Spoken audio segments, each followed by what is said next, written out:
Kecelakaan maut di PD Jaya Aceh. 3 orang sekeluarga meninggal dunia dalam kecelakaan maut mobil Avanza dan truk di PD Jaya Aceh.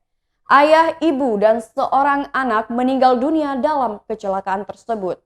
2 anak lainnya yang ikut dalam mobil Avanza selamat dan kini menjadi yatim piatu.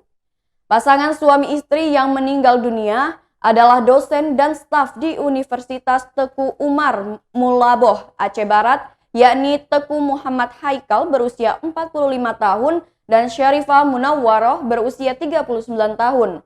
Sedangkan anaknya yang meninggal dunia adalah Cut Najmah Muniroh berusia 11 tahun.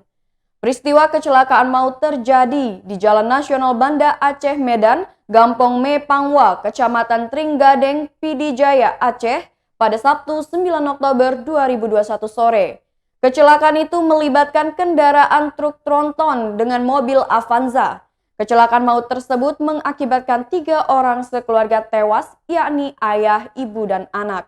Peristiwa memilukan terjadi di Jalan Nasional Banda Aceh Medan, kawasan Gempong Mepangwa, Kecamatan Trenggadeng, PD Jaya, Aceh, pada Sabtu 9 Oktober 2021, sekitar pukul 15.30 waktu Indonesia Barat. Satu keluarga yang terdiri dari ayah, ibu, dan 3 anaknya dengan mengendarai minibus Toyota Avanza dengan nomor polisi BL1474EK terlibat kecelakaan lalu lintas.